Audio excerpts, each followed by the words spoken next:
នេះគឺមានមេរៀនចង់ចែករំលែកតទៅនឹងការដាក់ពណ៌សក់នៅក្នុង Adobe Photoshop បាទចំពោះបងប្អូនដែលចូលចិត្តផុសរូបលេងនៅក្នុង social media ហើយមិនចង់ចំណាយលុយទៅលាបពណ៌សក់បាទអញ្ចឹងបងប្អូនអាចធ្វើតាមវីដេអូខ្ញុំបានបាទអញ្ចឹងមុននឹងធ្វើការដាក់ពណ៌លើសក់បានអញ្ចឹងបងប្អូនត្រូវមានរូបភាពមួយស្លឹកមកហើយដាក់នៅក្នុង Adobe Photoshop បាទបន្ទាប់មកបងប្អូនចូល Illustrator នេះមកបន្ទាប់មកធ្វើការគូរលើសក់គូរយកទៅសក់ទេបាទបន្ទាប់ពីបានបែបហ្នឹងហើយបងប្អូនចូលកន្លែង select បន្ទាប់មកយក select and mask នេះមកបាទបន្ទាប់ពីបានប៉ុណ្ណឹងហើយបងប្អូនចូលលើ tool refine edge នេះមកបន្ទាប់មកធ្វើការផាត់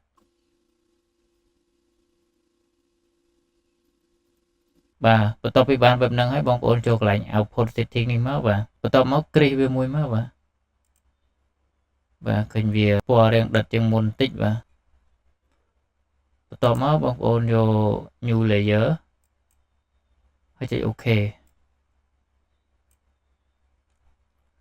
បាទបន្ទាប់ពីបានបែបនេះ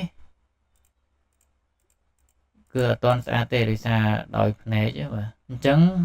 ធ្វើការកាត់ភ្នែកនឹងចោលហើយចោមបងប្អូនចូលលើ tool នឹងដែរមកគូលើវាមកបាទបន្ទាប់ពីបានបែបហ្នឹងហើយបងប្អូនចូលកន្លែង select ដែរមក modify បន្ទាប់មកយកកន្លែង filter បាទ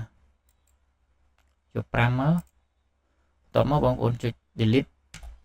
បាទវាបានហើយបន្ទាប់មក control D ដើម្បីដោះ select ចេញបន្ទាប់មកបងប្អូនបើកភ្នែក background យើងវិញមកចុចលើវាមក click មកបាទបន្ទាប់មកយក color balance បាទបន្ទាប់មកបងប្អូនចុច Alt ឲ្យជាប់ឲ្យចេញសញ្ញាព្រួយទៅក្រោមចេះមកធ្វើការសារ៉េបាទសារ៉េយកពណ៌អីក៏បានដែរអាស្រ័យលើបងប្អូនដែលចង់បានដែលឆ្លាញ់ពណ៌អីដាក់ពណ៌ហ្នឹងទៅបាទគេថាបងប្អូនចង់បានពណ៌ក្រហមអញ្ចឹងបងប្អូនសារ៉េតែប៉ុណ្្នឹងមកសារ៉េតែប៉ុណ្្នឹងមកគឺស្អាតហើយបាទអញ្ចឹងបងប្អូនបិទបើកភ្នែកមើលថាវាបានស្អាតកម្រិតណាបាទ